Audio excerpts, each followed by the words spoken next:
Hi, welcome to episode 12 of the Mind Over Matter podcast. Today on the show we have a very special guest. He's my dad, Greg. He is probably the smartest dude I know about early American history. And I like him too, well, obviously because he's my dad, but we don't agree on a lot of political stuff, but we can still have a civilized conversation about it. So that was kind of my goal with getting him on the show, is to kind of discuss some historical controversies and see what we agree on and what we disagree on. So I thought it was a great episode, and I hope you guys enjoy it. Thanks for watching. And we're live. Someone special in the building today, Kevin's father. Yes, sir. I don't know if anyone could tell by the resemblance, but here we are very fortunate enough to have my dad, Greg. How are you today, Dad?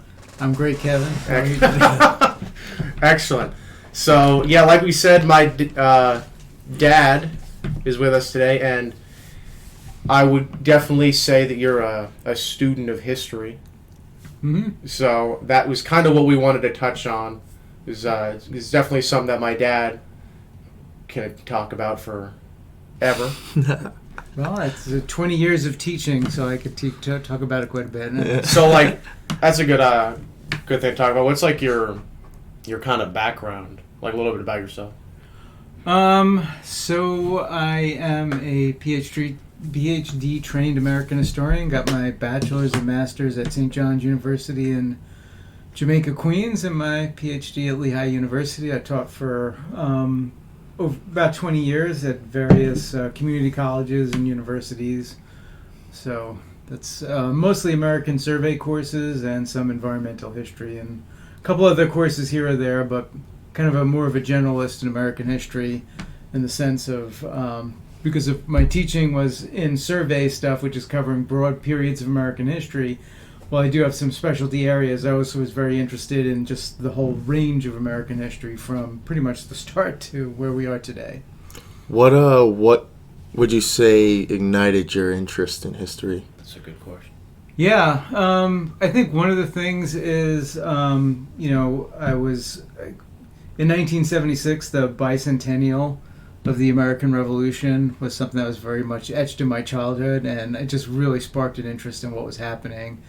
What happened in the American Revolution, at that point, we're in the Cub Scouts, we did all the Freedom Trail and all that kind of stuff, so it was very, very interesting, a lot of specials on television, just that really got me very interested in history, what happened in the past, and then, after that, I got more interested in other events. My grandfather was an immigrant from Ireland and fought in World War II, so that also got me very interested in following up with that. So a very strong personal connection. But the bicentennial was kind of a special era. It's sort of my recollection. It was just a lot of talk about the American Revolution. It was really exciting. What does the bicentennial part mean? Explain that to well, the 200th anniversary of the Declaration of Independence. Okay. So this was 1976. Okay, yes, that makes sense. I even had a bicycle that was that was red, white, and blue. It was I forget what it was called. It was like the bicentennial flyer or something like that. Uncle Sam's broom. Yeah. Yeah.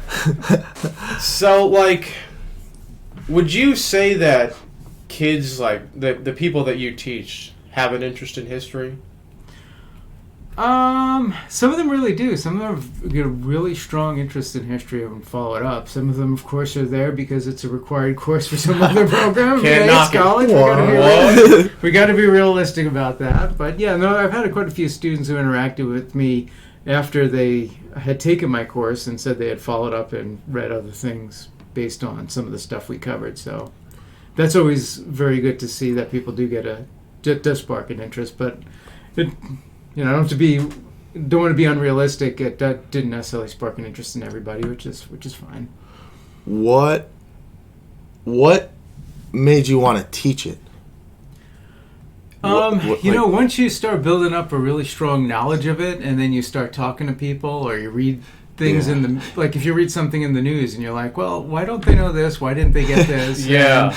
Then you sort of want to kind of talk about it. It's hard not to say something. It almost seems like it could be a curse because, like, With me, I know a little bit about history, not as much as you, obviously, but Mm-hmm. I know that enough to know that, like, the U.S. government does a lot of crazy shit, and they have a habit of lying to us about it. And so for me, it's like, okay, well, I've seen all the messed up shit that the government did. Take the Gulf of Tonkin, for instance. A blatant lie to justify a war, right? And it's like, well, okay, now the people that seemingly trust the government's word at, like, it's the holy word, it's hard for me to say, like, it's just difficult to see, I'll say. Well, I think with the Gulf of Tonkin, too, you have to put it in context of your view here in 2022 versus what people were thinking in 1964. So, What do you mean? well, I think there was a lot more faith in what people were being told by the government at that point, and that trust, which may have been, it may be somewhat overstated by people, but it was still much greater then than now.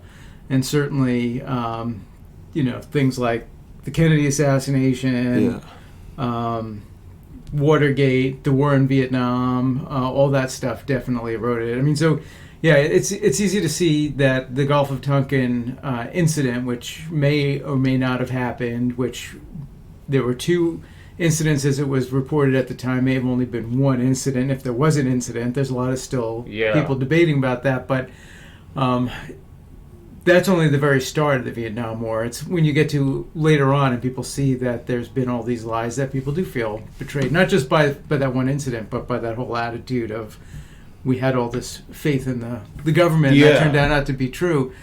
And I would also add, people don't talk too much about this, but they do mention the Watergate, they do mention Vietnam, but I would also add the Silent Spring by Rachel Carson, because a lot of people put trust in things like the government scientists knowing what they're talking about, or government programs designed to, say, eradicate mosquitoes, and they would spray DDT all over the neighborhood, and they would say, "Okay, oh my god!" And you would see that. I forgot this was a thing. These trucks driving down the street, my God, spraying DDT out all over the neighborhood, and they would say, bring your animals in.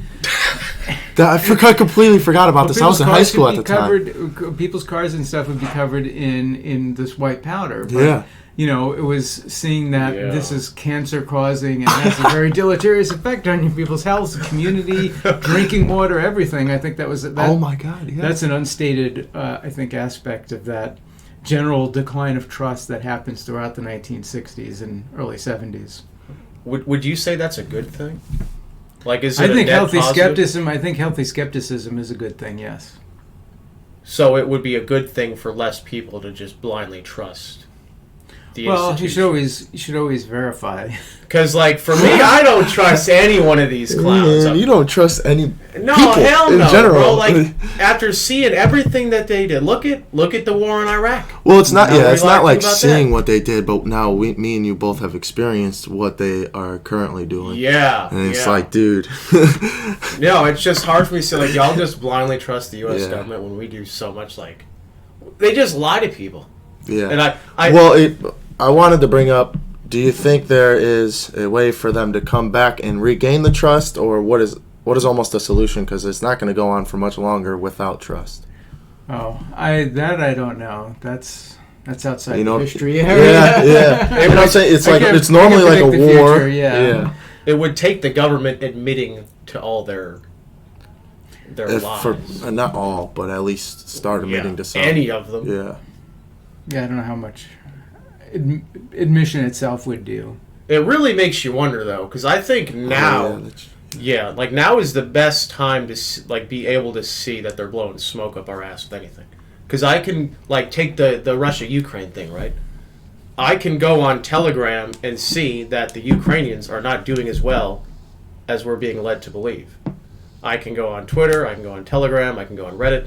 It's really easy for the average person to get, like, first-hand accounts and kind of compare that to what the news media is saying. Yeah. But you didn't have that in Vietnam. You didn't have that. Like, I got to believe if Twitter was a thing, we would never invaded Iraq in 2003. Because people would have been able to see what an obvious lie that was. So then... What? Well, me and you bash social media all the time. Yeah, well, because like there's a good benefit from it. Yeah, I mean, it's not entirely bad. Yeah. Like, it's nice to be able to like interact with people that I don't live near. Like, that's a good thing, I guess. Yeah. It's just, do the negatives outweigh the positives? I don't know what to tell. Who's to say? Anyway.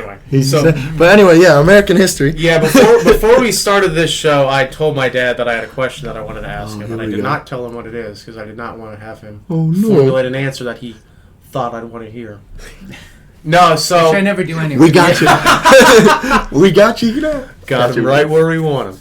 No, so one thing that I've definitely seen over the last few years, probably starting in probably mid 2020, is kind of this denigration of the founding fathers in the context of focusing on kind of what they did bad. So, like, what I'm seeing is like statues of like George Washington, Thomas Jefferson, Alexander or Hamilton. at least protests regarding them, or like their statues being taken down. And I would just have there been any statues of George Washington taken down? In a courtroom in New York there were. There was a courtroom in New York that took a statue of George. Okay. But I've definitely seen a fair amount of people on Reddit talking about how these guys had slaves, for example. Therefore, nothing that they did was good. Yeah, that's like the argument pushed. Yeah. So it seems. It's like they did one thing that people don't really understand the context of at the time, and now they're using that as justification to say, oh yeah, George Washington was actually some terrible racist or so whatever you have. Well, you can't dismiss the fact they did have enslaved people. Yeah, they were enslavers, and you can't. Yeah, I think you can't just write that off. But my point when we were talking with Orkney about this is because he's like the most far left dude that we know that would actually talk to us. Well, like, they don't talk to people. Like, it's hard to get someone to talk about. Yeah. But what I brought up though was that there wasn't a rich person alive anywhere back then that did not have slaves. Well, there might have been people rich people that didn't have slaves. But I see your point. Yeah, slavery was so built into the system and of colonization, which we would have inherited from the British. Yeah, like they had slaves, right? The British did when we used to live there. Yeah, well, Thomas Jefferson, in the original draft of the Declaration of Independence, had included a condemnation. Like, if you read the Declaration of Independence, everybody is familiar with the preamble. All men were created equal, blah, blah, blah, blah. Yeah. But when you get down to the later part of it, it's written like an indictment, like Jefferson, the lawyer, actually would have written, and it has the list of things they want to condemn the king for. And the reason they're doing this is because they feel they know they're doing something extraordinary. They know they're doing something that is really almost completely unprecedented, and they want to put out an explanation of why they're doing this. This is part of the Enlightenment thinking that we have to. There's a social contract. There's an agreement between the governed and the people, the society. This contract has been broken because of the bad behavior of the government, the king.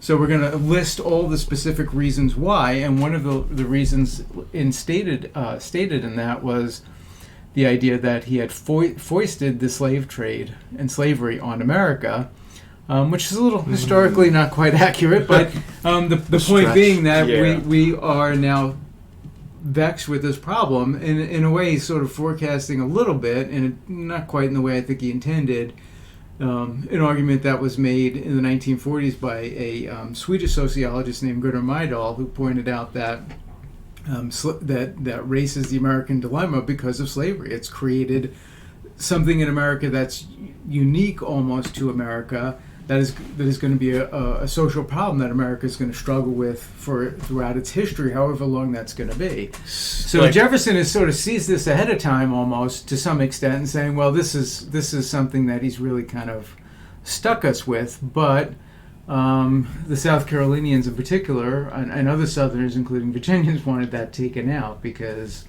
they didn't like the idea of any condemnation of slavery. So like that was taken out. But that was original. I mean, he did see the problem. And Jefferson's tricky because on the one hand he talks quite a bit about, he understands what the problem is. He writes about it in private letters.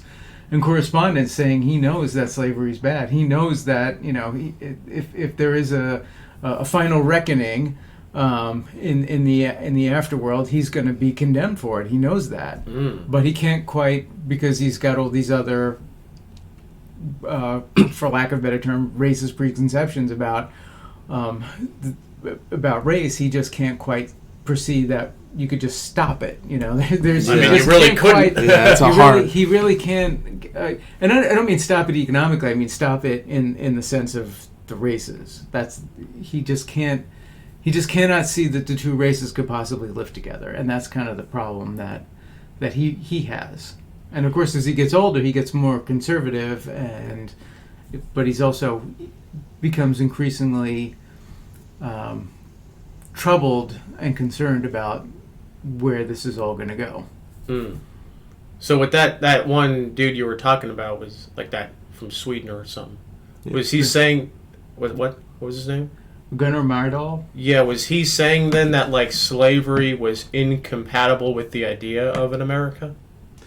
Well, I'm not as familiar with his full argument, but the basic point is that because of slavery, it has put America in a situation where it's going to be very difficult for it to, because there was this disparity in social position and political power between the races, to have that true equality, and that was going to be a problem that was going to be, I mean, yeah, still. vexing, and we still have it, honestly. Yeah, so still a problem now. Yeah, you just can't wish it away. Begs the question though, is like, if they're starting a new idea for a country, was it just like a default, like, oh, we're just going to bring slaves over, and they just didn't even think about it? Well, slavery predates this. Yeah, so what I'm getting at is like, if they know that slaves are not a good practice to have, right? Like, it's unethical to enslave a human being. If they knew that, why did they start America with slaves? It was just way too productive. So, Like it was already entrenched at that point. What do you mean? Like, they already had slaves? Right, so the first slaves were brought to British North America in 1619. So there's only a small number, and slavery really becomes more entrenched throughout the 17th century, and it's really by the time you get to the dawn of the 18th century, in the year 1700, that slavery is very entrenched in North America, and that's of course 76 years before the Declaration of Independence, and at that point it's very much entrenched. One of the things I think people may not understand too is that it wasn't strictly a Southern thing. There weren't just slaves in South Carolina, North Carolina, Virginia. That there were in fact slaves in New York, and there were slaves in Pennsylvania, and there were slaves in Massachusetts, and very entrenched throughout. And it was very much a part of that colonial settler colonialism system that was being created. Well, because I'm thinking, like, if I'm going to start a new country, that's exactly where I'm going. It seems like a natural stopping point to just say, okay, well, I don't know if they just leave them there or whatever, but like, we're not going to bring this to our new world. And this was the point I had with Joseph, was that you almost, as an African living in Africa, like, you're almost thankful for a restart. This is what I was saying. Like, this is a brand new world. Yeah, you're enslaved, but at some point, like, it's hard to, like, I gotta think that maybe some of them didn't enjoy Africa. I mean, they're still not today. I'm not saying let's enslave them and bring them here. It's not the best terms to come to America. I get what but you're still coming to America, yeah. Like, it's not a 100% bad thing. Like, obviously no one wanted to be which is a pretty bad thing. Yeah, I mean, nobody wants to be taken from their families. But how was it then? How was it entrenched into society? So it almost seemed, not easily, I guess, but how was it entrenched into society for so long? So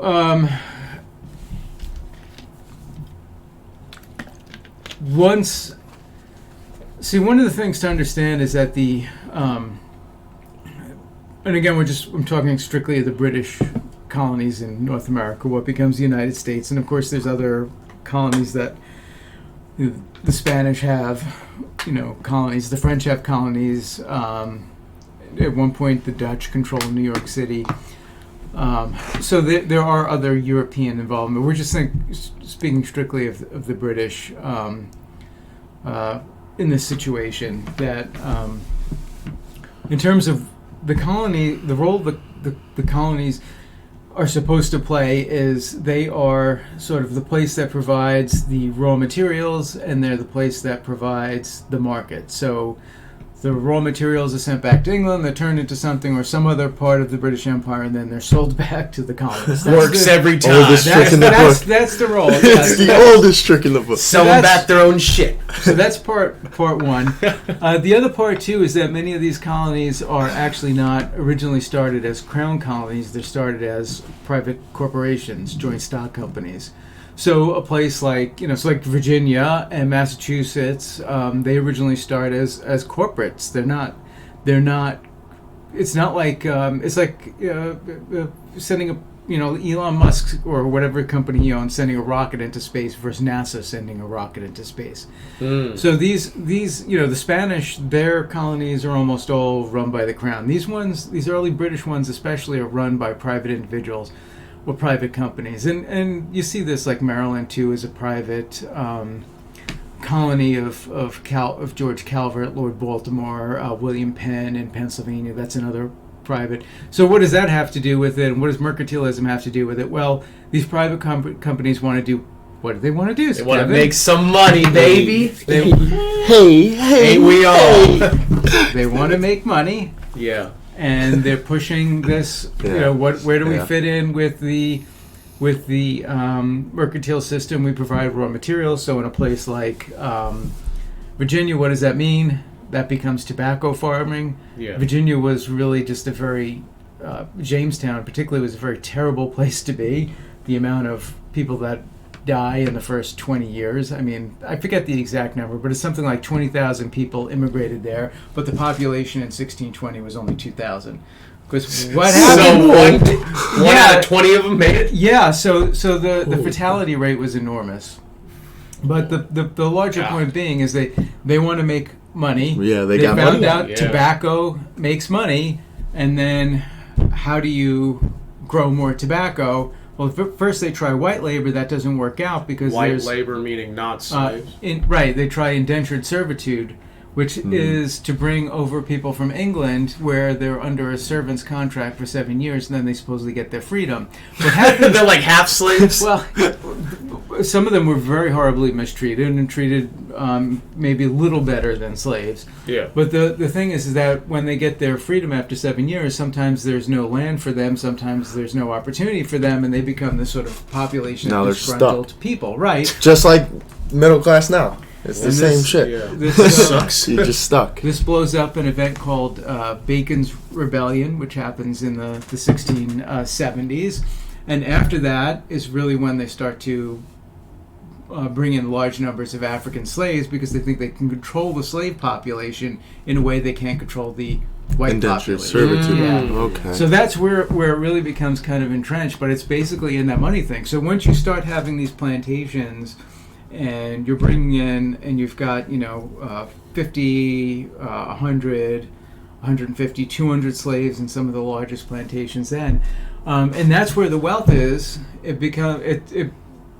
becomes difficult for these people to think that they can get rid of that and then replace that labor. And I'm speaking strictly of the economics of it here because I know that's a terrible cold-blooded way to talk about it. Yeah. But that's kind of how they did. But on top of that, you got to layer the very racist idea that they didn't think the races could live together, and then if they freed them, what would happen? And they really feared a race war. I mean, I would be afraid of that. Yeah. Well, very probable. That's what Jefferson, among others, talked about. They said, we will basically pay for our sins is really what they were saying.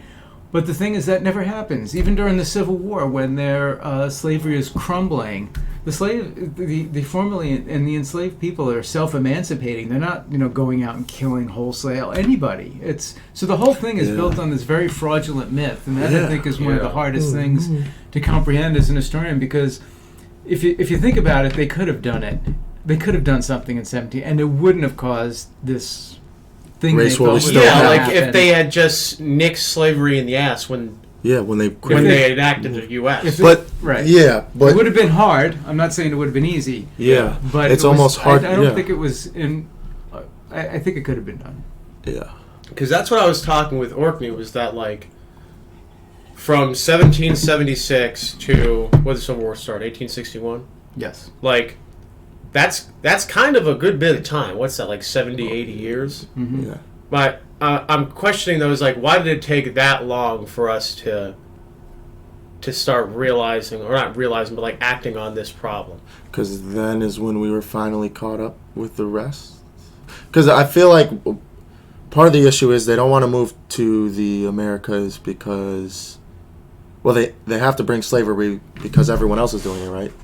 Well, what happens is people, there's this sense during the American Revolution that perhaps slavery was going to die out. Tobacco is very intensive crop for the soil. It was draining the soil. So they thought that would kill off, that eventually they were going to have to plant something other than tobacco, and then slave labor wouldn't be valuable anymore. They thought also that, the American Revolution had sold these ideals of, freedom and liberty, and that was going to ultimately win out. So they kind of thought that slavery was just going to sort of naturally wind out somehow. And it's wishful thinking, and you do see some liberalization in this time frame of things like manumission, which is your right or ability to free your own slave. Yeah. I shouldn't say right, but your legal ability to free your own slave. But then there are these things that happen in the 1790s that change this, and one of them is there's a revolt in Haiti, and that makes whites in general in North America, but slave owners in particular, fearful of a free black population. Mm-hmm. And then you have the creation of the cotton gin, which allows cotton to be the seeds to be separated from the material in the plant to create the fabric. And then a little later on, you get the Industrial Revolution, and you get the War of 1812. And after the War of 1812, Andrew Jackson destroys basically the Native American resistance in the South.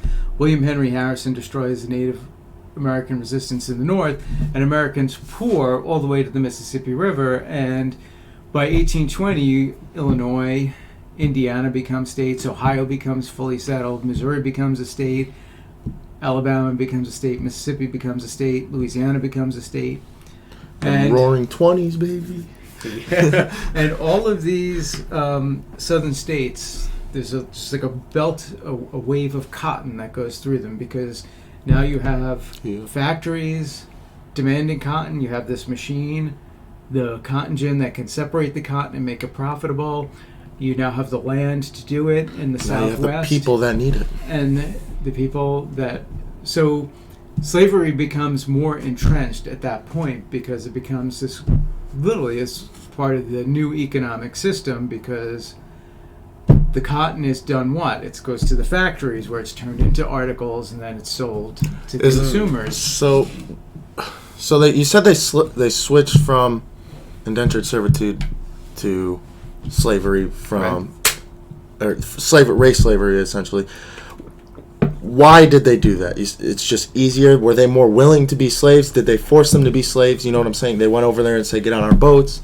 Oh, how did they get? Why was it easier to get the African American slaves rather than the people literally signing their? You said they're signing 7-year contracts. Africa's far away from Great Britain, and then but you also have people literally willingly signing 7, like you said, contracts to go over there. Right, indentured servants, and you had lots of other white immigrants coming from Europe. I'd much rather have someone willing to do it work under me than someone I'm forcing. Well, I think the other thing too is you have to think too that there's still this is way before the American Revolution and way before a lot of the ideas that may have been released during the American Revolution. This is still in the wake of feudalism and their attitudes there about labor and their attitudes about social position and hierarchy and where people should be. So they really had a very dim view of the whites, working class or peasant class as well. So that's there. But the thing is, the African slaves were taken from Africa. Often they were traded by Africans to the whoever was the colonial. Often they were stolen. Often they were taken from other groups, but whatever. But then they're taken across and sold to America, and it's cheaper that way to do it. And again, to talk talking cold-bloodedly only about the economics, which again deprives it of the inhumanity of it. But that's that was the thing, because unfortunately they weren't thinking of the humanity of it. They weren't thinking of it on that regard. Economics deprived the humanity of it. No, I mean it makes sense, like, to think about it as an economic issue, because like to these people that were doing it, that's all they thought of it. Yeah, because like they couldn't. No, that's what I'm trying to think of, because no one's thinking of it as that way. Put yourself in the shoes of the colonizer. Yeah, that's what I'm trying to get at. Is like we view slavery like with the understanding that we now have that it's a very evil thing to do, and so we kind of criticize people, not justifying slavery, of course, but we criticize people through the wrong lens, I think. It's like...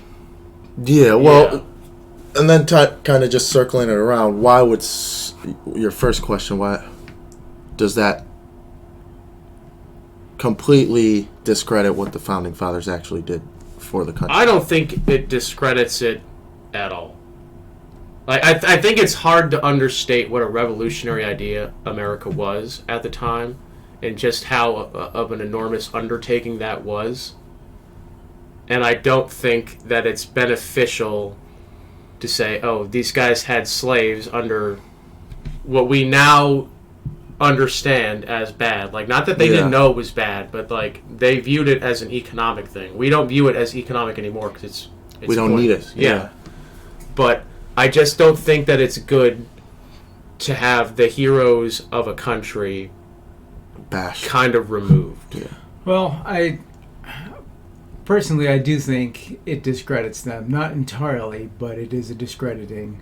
Yeah. You can't. I just don't think you can get past that. And to me, it's not something to use just to condemn them or to minimize them and to exclude them from any conversation. But I think it's important to note that,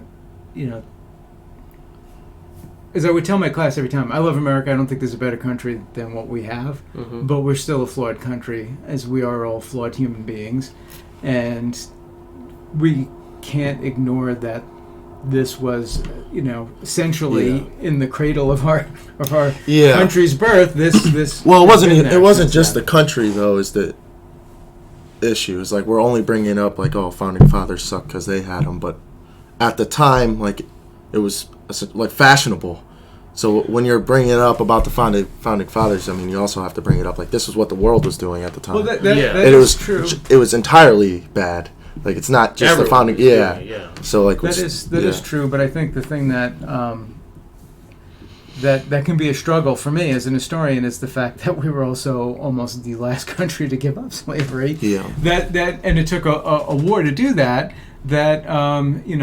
Brazil comes 20 years after us, and I think Cuba was just like 1867 or something when they get rid of slavery. But that's it. 1867. We're almost the last country, and it was thriving, for lack of a better term, in 1861. So I really, that's the part I kind of struggle with. I think it was, who knows how long it would have gone on without the war. Yeah, just because like it's a tough thing for me because like there are still slaves now. There's well, that's a whole nother thing. That's a very good point. There, slavery did not go away with the American Civil War. It exists worldwide, and there are probably more slaves now than ever before. Well, I shouldn't say that, but I've read things, and I'm not sure how credible they are about the numbers of slaves existing in the world today. But certainly a remarkable number of people are still enslaved today. Right, and I think it's tragic, and I don't think enough people pay attention. I think you're right about that for sure. I mean, if we can look back to the ancient Egyptians, they had slaves back then. Well, yeah, that's true, but I think the difference between slavery in America and slavery in the ancient world is that in the ancient world, if you were a slave, you were a slave. I'll put it this way. You couldn't go to a mall in, say, Rome, and I know this is a little bit of a mall in Rome. Go to the Zoomies. When in Rome? A mall in Rome, and I know this is a little bit of a silly thing with genealogy and everything, and all the history that's come up in the years since the Roman Empire fell. But the point is, you couldn't go to if you went to Rome, a mall in Rome, you couldn't pick out who the descendants of the slaves were versus who were the descendants of the Roman senators were. Yeah. But if you went to a mall in America, you could pretty much guess who the descendants of the slaves are and who they're not. And that's because slavery in America was race-based, and that is really the tragic part of it. And you don't have race-based slavery in Egypt or Rome or ancient Israel was another place that was frequently mentioned as a defense among slaveholders in the American South. And that's a huge difference because there's an extra added stigma to it, and that's the thing that still pervades in American society.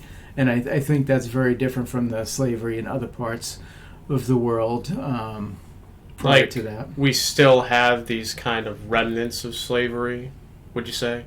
I mean, not remnants is the right word, but there's like that wound is still healing. Visuality, almost. Like you could see that it existed. Yeah, the wound is healing, and you see the legacy after slavery. Yeah, that it built. With the segregation and disenfranchisement. And because one thing that I kind of struggle with this topic in that, like, I understand that we're kind of still healing our wounds from slavery, but right now, like, it's entirely illegal to treat someone different based off of how they look. I mean, in a legal sense. Yeah, I was going to kind of tie it into the systemic oppression. Yeah, like is there racial systemic oppression, in your opinion? And kind of, is it almost like it's like the race war is still happening today because if you look at the rich population. I wouldn't say race war. Yeah. I don't know. I would say yes, I do think there is very much still racism.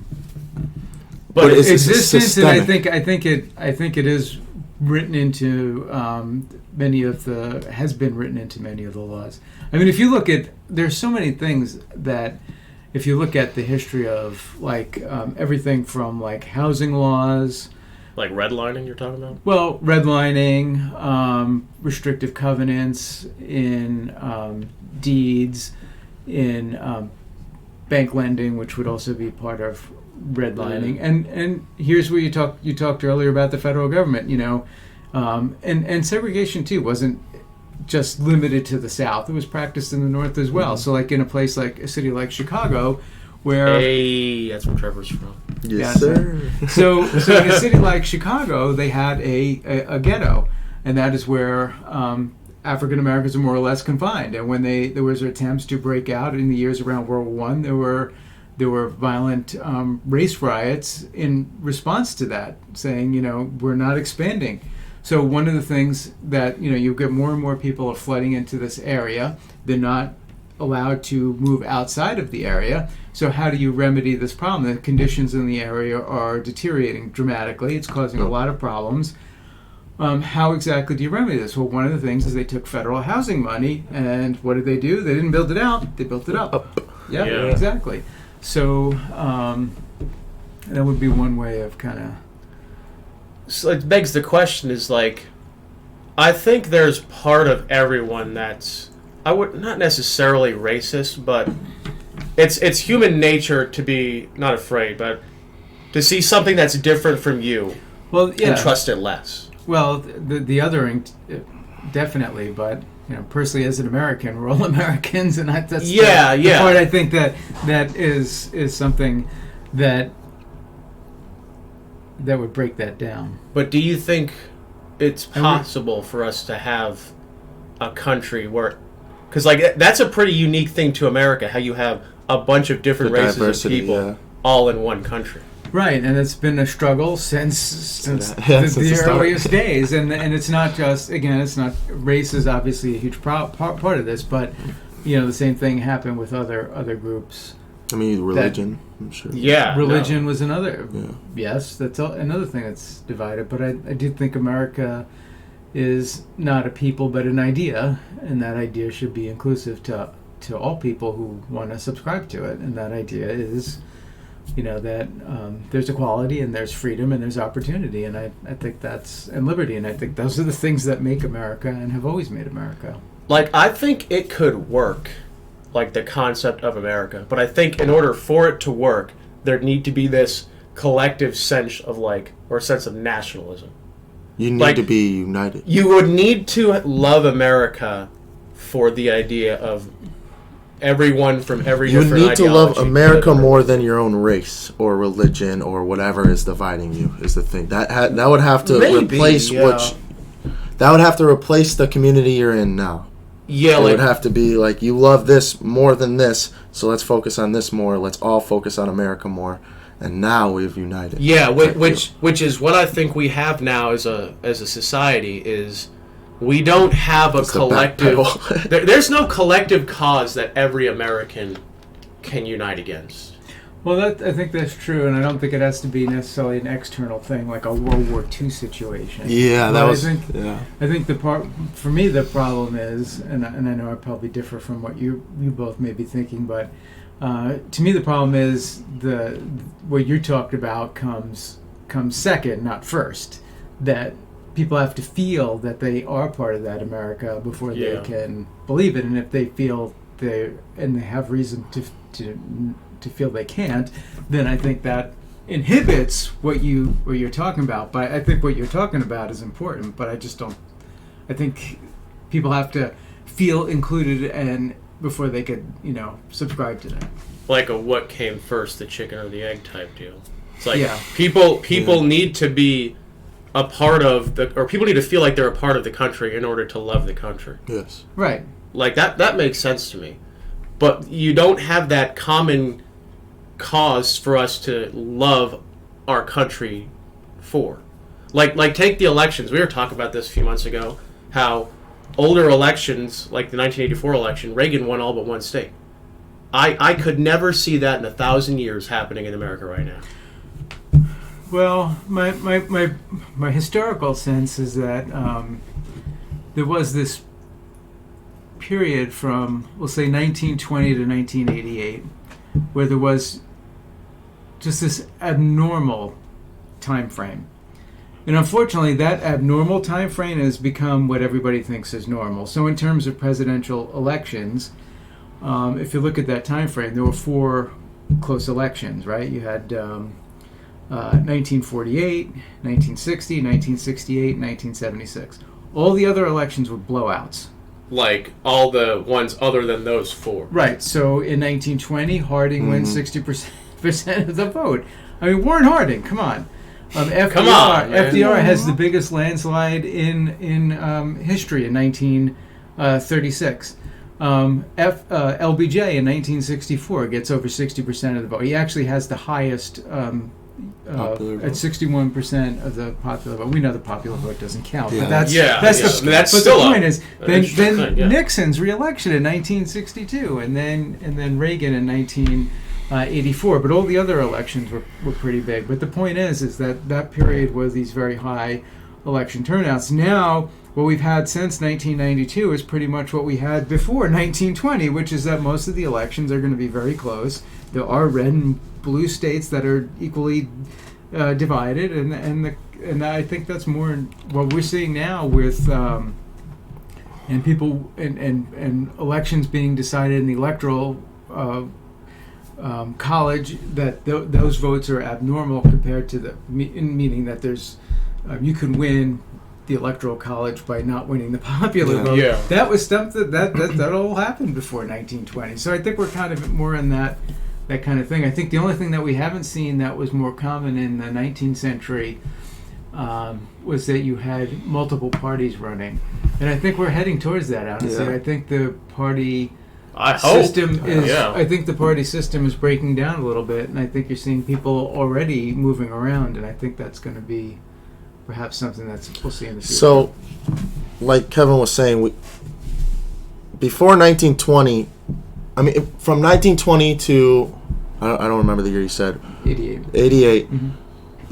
It was more united. Yeah. And Okay. So during I that see what you're world, saying. during the world history, there was more stuff going on to unite around. Before 1920, I don't know my history well. I'm sure. Uh-huh. Was there things to unite around? I mean, even now you're seeing it. There aren't. Right. So I see what you're saying. You're talking about, of course, there's the Great Depression, Hmm. which was, I don't know if I'd call that a unifying event, but Yeah. there seemed to be a consensus in this country about it. There's a consensus on inflation right now. I'll tell you that. Hmm. Then there's World War II, and then there's the Cold War. And while those things there were divisive elements of that, of course, but I could see your point, yeah, that those were unifying things. And then, of course, after 88, the Berlin Wall falls down in 86. So by the time you get to 1992, the Cold War is pretty much over. Mhm. So I see your point, yeah. I don't know how much of that could have been a factor. That could have been, for sure. I think there's other things, too. One of the abnormal things is, America is very economically dominant in the 1950s. Why is that? Because every other country's economy was pretty much destroyed by World War II. Hell, fuck And yeah. we're the USA. only ones- And we're the only ones who come out of that stronger economically. Money. We dominate the world. It's the oldest trick in the book, dude. Just be the economic powerhouse of the world, and you'll be fine. But people talk about, let's go back to the 19... We're never going back there. That was a once-in-a-human-history situation. Yeah. You're just not going You, back there. you don't want to almost. It's kind of scary. I It's a would scary like to situ- go back. I mean, I gotta be Come careful on. with how I word this. Come on. I mean, come on. No, I mean, if I was dropped into 1951, I could see it being a pretty cool place to live. Well, maybe a little later in the 1950s. 1956. Oh, there you go. What That happened sounds in, good. What happened in 51? Well, I'm just saying, the 50s weren't unified entirely in the sense of, there were everyone thinks of the 50s, they think of Eisenhower, they think of Leave It to Beaver, they think The of white picket suburbia, fence, yeah. the white picket fence, What? Everybody was making money, everybody had a job, and of course, it excludes things like, segregation in the South and the resistance to that. And of course,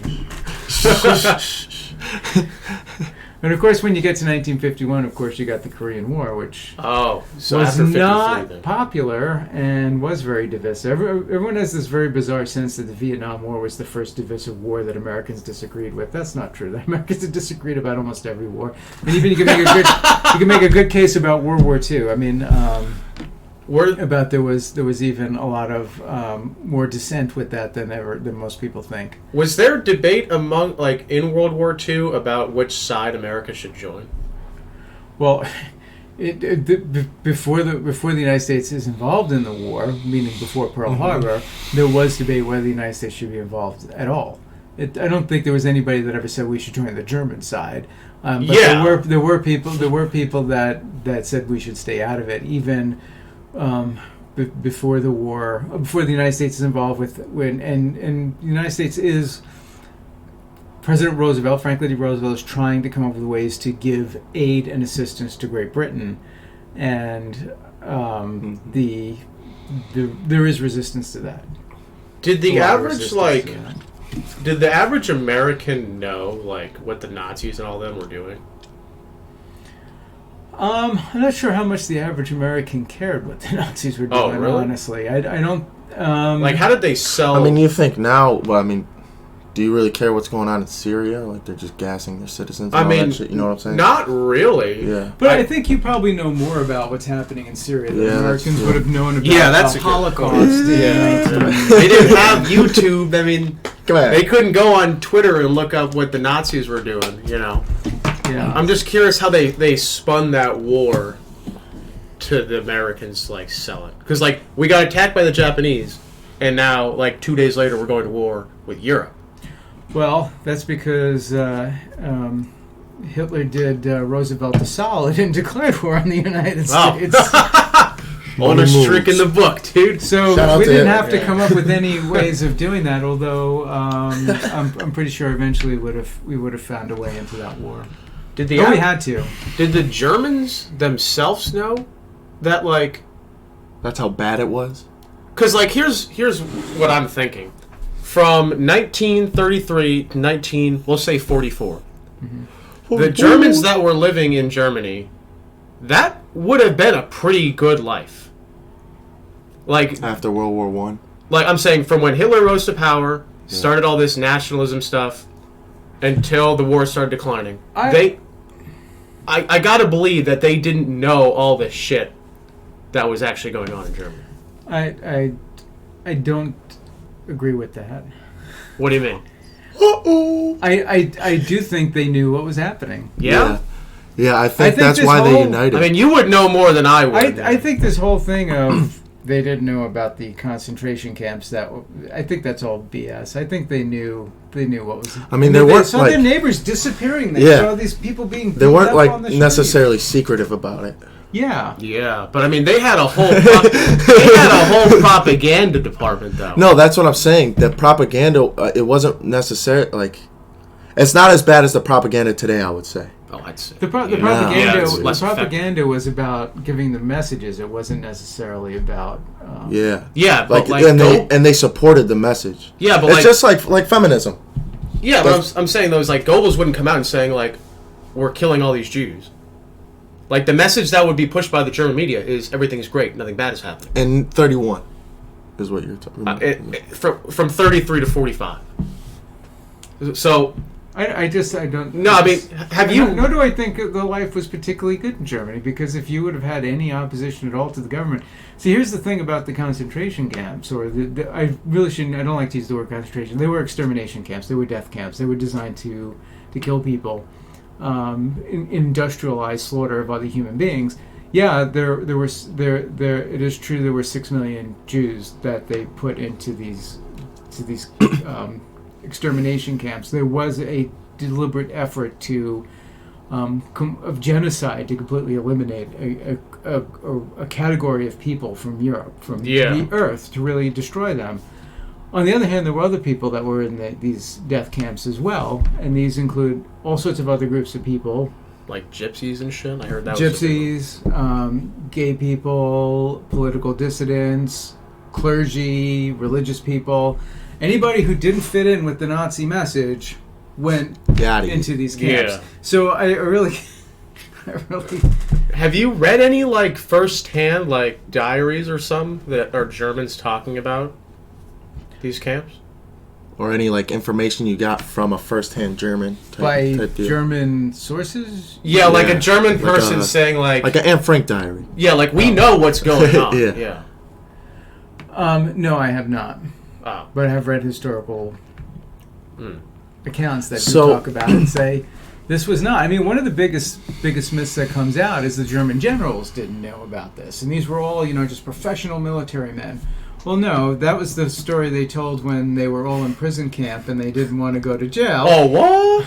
What was going on? And they, yeah. No and then- idea. This is news to me. But that becomes entrenched in people's thoughts about the war, that the German military, this was all just the SS.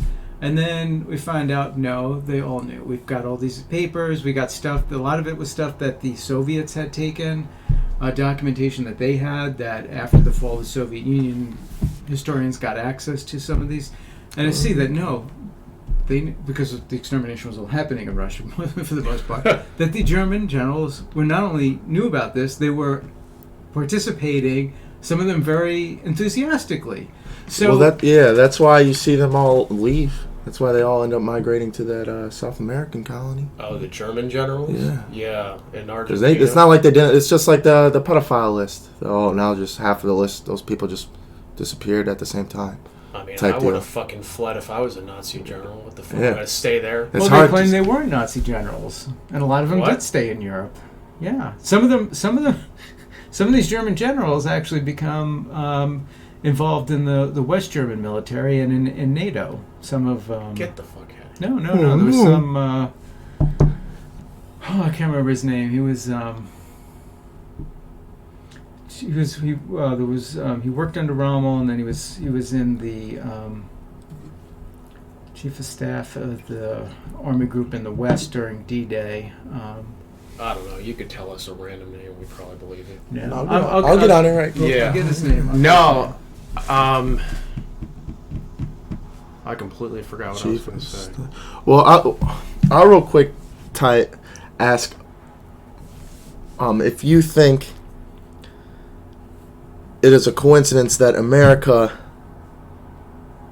and the 1% population is made up of the Jewish heritage.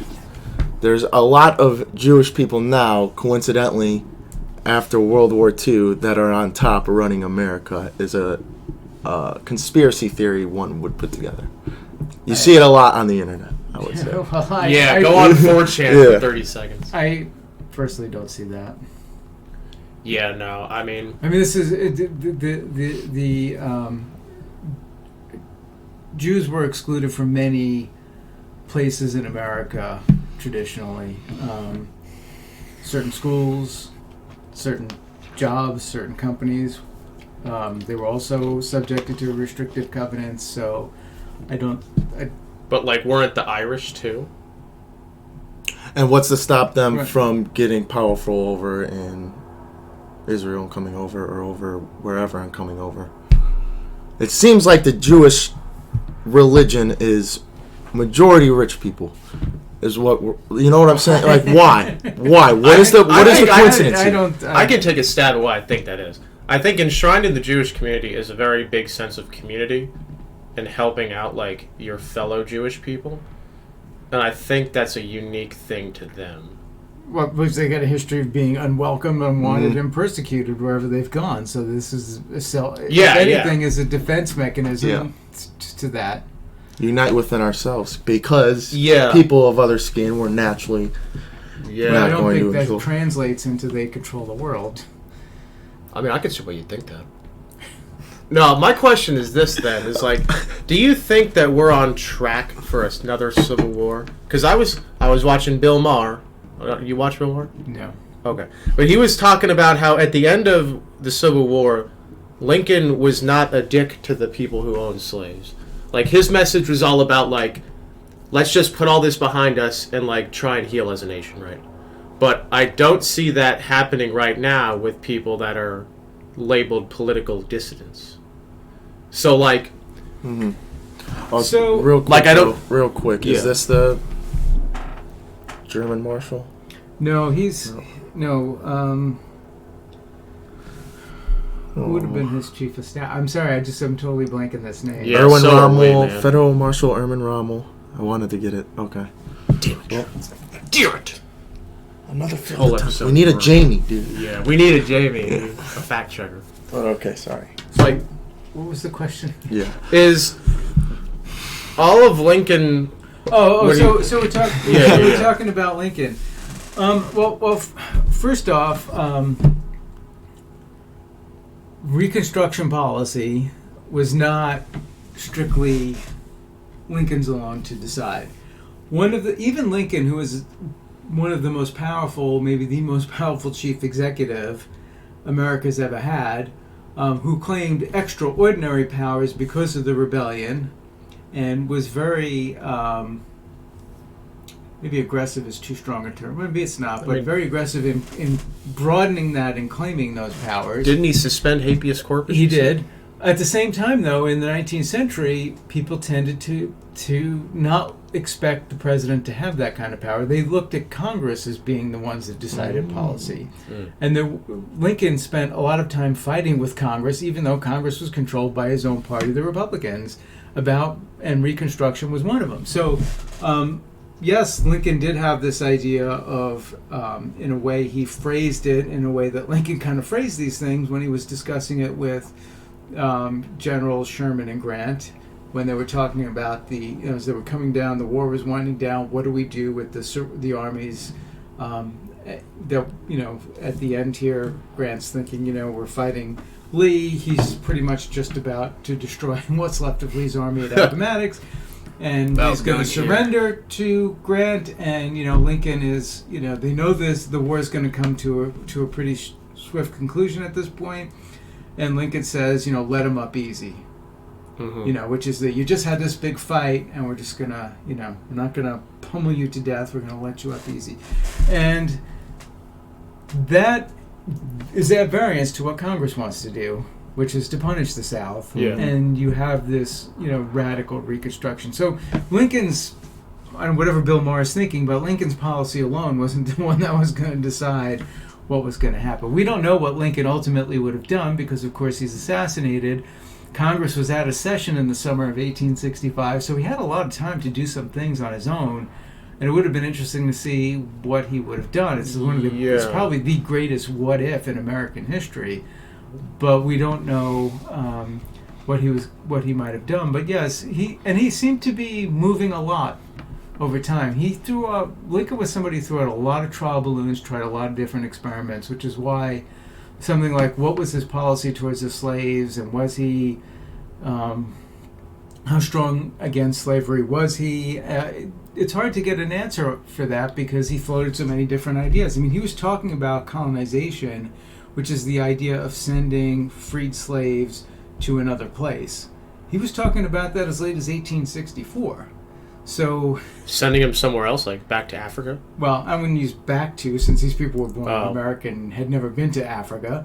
Right, then. Sending up, right? Well, basically exporting them to Africa, exporting them to some other place in the West, exporting them to Central or South America. Those are all ideas that have been proposed for the colonization of former slaves. So it's hard to know what Lincoln would have done, but yeah, he did seem to be inclined to be more less punitive towards the South than what the direction Congress may have been heading. But we don't really know. I mean, conceptually though, do you agree with that? Like letting the enemy kind of get up, I guess. Yeah. Yes, but I do want to point out in the case of Reconstruction, Andrew Johnson, who becomes president after Lincoln's assassination from Tennessee. Yup. 615. Who is very much a Southerner, who is very lenient. Well, at first is somewhat punitive, but he issues pardons very liberally. Yeah. And it's to the point that he's sending them to people they're not even asking for them. He's just giving them out. Oh, that'd be pretty dope. So he's giving out pardons, and what the pardons were for is that under the Reconstruction, that people had participated in the war could have, especially if they're over a certain rank, could have their, lose their right to vote or something like that. So by giving them this pardon, he's basically giving them the right to vote. He's giving them the right to hold office, that kind of thing, and he's sending these things quite liberally. And by December of 1865, he's already formed a number of state governments in the South that he wants to readmit into the Union. And many of these states have what are called black codes, which are laws that greatly inhibit the freedom of the newly freed men, the former slaves. Things like vagrancy laws, things like segregation where you could live, what kinds of jobs you could have, career codes, and stuff like that. So that kind of, there was that sort of attempt to sort of give, this very soft readmission to the Union, and that's what happens. And that was not something that was approved of by Congress, so Congress starts to reverse that. Yeah. So I do think that there may be some reconciliation would have been good, but that was not something that, if you want to use that as a time to say it was tried, it didn't work for the purposes of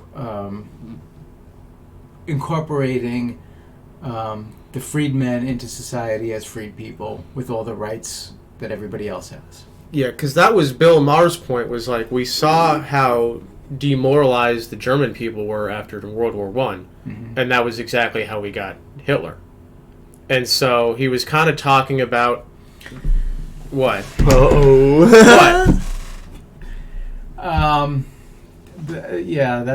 That's really kind of a really bad shorthand. Why? I don't know enough about it to have like an opinion. That's what he said. I know. I'm not criticizing you. I'm just saying that that's a very common thing. That we were too harsh on the Germans, who, by the way, were extremely harsh to everybody they conquered in World War One.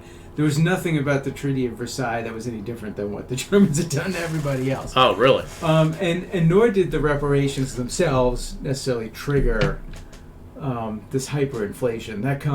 That's the German government's response to the reparations, is to hyperinflate their currency. Fine, you guys want money? We're going to give you money. We're just going to keep printing it out. Yeah. Get them building blocks. Yeah, I seen those pictures in like school where they were like lining the walls and like with wheelbarrows. money. The kids are the playing. wheelbarrows to buy a loaf of bread because it wasn't worth shit. Yeah. But Hitler, the rise of the Nazis has a lot more to do with the Great Depression, probably, than just World War One. What do you mean, the Great Depression? Like, for those who don't know, they don't do a good job at teaching us this in public school. Well, there is the economic collapse that starts in the stock market crashed in 1929. The economic collapse is pretty strong. Starts happening quickly. By the time we get to 1930, we're in a depression. It's got its ups and downs until it really starts getting bad again in 1932 and 1933. But it's a pretty bad thing. But it also is a global thing, because the whole currency. So after World War, I don't know if we're getting way off field. No, we're right where we want to after be. World War One, the Europeans owned the United States money. Mm-hmm. Germany owes, and by the Europeans I mean the French, the British. French and British predominantly, but also Belgium and a few other smaller countries. Germans owe them reparations money. So we talked about the hyperinflation. Well, how do you stabilize this economic system? We want the Allies to give us our money back. We want the Germans to give them the reparations so they can have the money to give us back. Mm-hmm. And we want to rebuild the European economy. So what they come up with is this plan called the Dawes Plan, which is, okay, American bankers are going to loan Germany a lot of money. Yeah. Germany's then going to take some of that money and invest it, and take the rest and pay off the reparations. The Allies are then going to take that money and invest it in their countries, and then take the rest of it and give it back to us for our war loans. And then we're going to see that circle is going to create. Yeah. But what happens is, when the Depression hits in the United States, the banks in America don't have the money to give, and by 1931 we default on those. We can't make those payments. So the German banks fall. They can't make the reparations payments. So we tried a bunch of things. Hoover tried, a debt moratorium or whatever, and a reparations moratorium. None of that stuff. But anyway, that's what really kind of is a contributing factor to spreading it. So the economic systems start to collapse, and that's when. In Germany, you wind up with a situation where the Nazis, who were actually on the decline at that point, they'd already kind of peaked. There's all these parties are springing up, and it's sort of like, a political primary where you got like 20 candidates, and one shoots up one week, and then you don't hear from them again, and somebody else shoots up. Well, that seemed to be what happened. But when the Depression hits Germany, and they start to really feel it, the Nazis are on message about economic stuff, and they're not so much talking about the racial policies. They're talking a lot about the economic policies, and that gives them enough influence and strength in elections to win some seats in the Reichstag. But it's got a lot to do with the Depression. But the Depression spreads because that circle of money is defaulted broken. on Popped, yeah. Well, the interesting thing is that it turns out that, at the end, the United States doesn't get any of the money back. Or well, the United States gets very little back from the war debts, gets none of this money back that it loaned Germany. We basically write that off. The only country that actually paid off its war debt from World War I is, you want to take a guess? It wasn't even a country when World War I started. Madagascar. I have no idea. I don't know, Israel, just because they're always up to They something. weren't a country back then. They're always up to something. I hate them.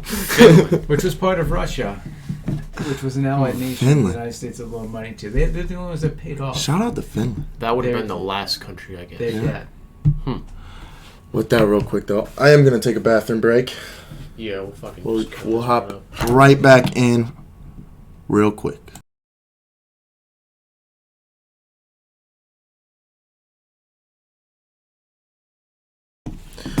All right, and we're back. So, looking to have a little closing question here. Stemming away from history and kind of your expertise, I wanted to kind of know what was one thing that has led to your success. It could be like, I know you run every day. Kevin has mentioned that. When I met you, you had binoculars in your lap. He's mentioned your bird book. Just these little hobbies or key things you tell yourself. What is something that a man like myself, who's 24, who wants to inspire people and teach people, what is one thing that has led you to the success of teaching people? Well, I do have a big curiosity. I like to read a lot and always check what I'm reading. You don't have to believe everything.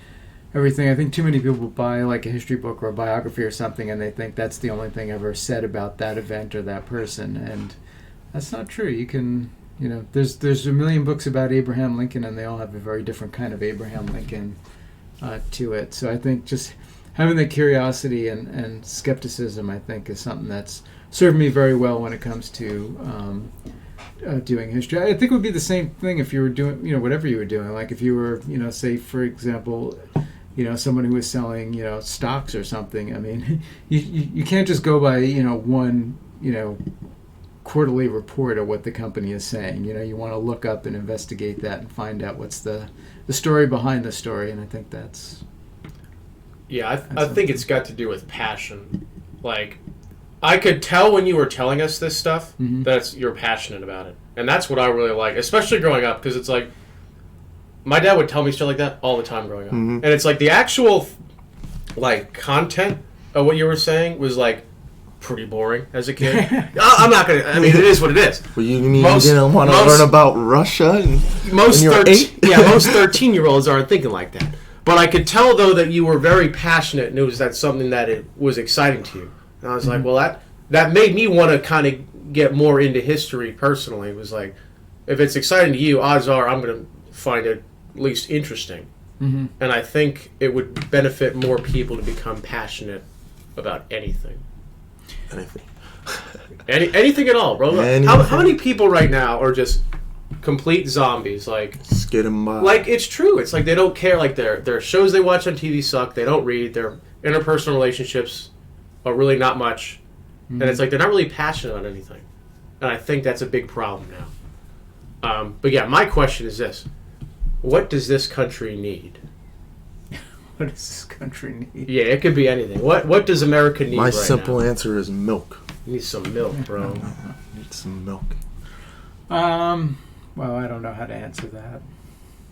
That's a tough one. That's you that's know a big too one. much. That's the problem. Yeah. It's too nuanced of a question.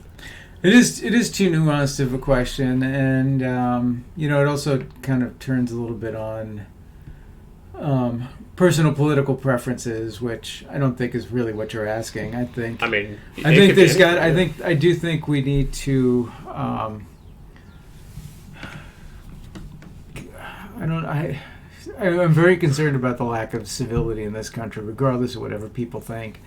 It's like everybody is just so like right now. Everybody's just so like wound up. Like every one little thing, people are very easily offended, and I think that's something that's gotta come down. I think there's just a general lack of trust in other people. It's not just that people don't trust strangers, which we talked about. It's that people don't trust neighbors. People don't trust their own family members.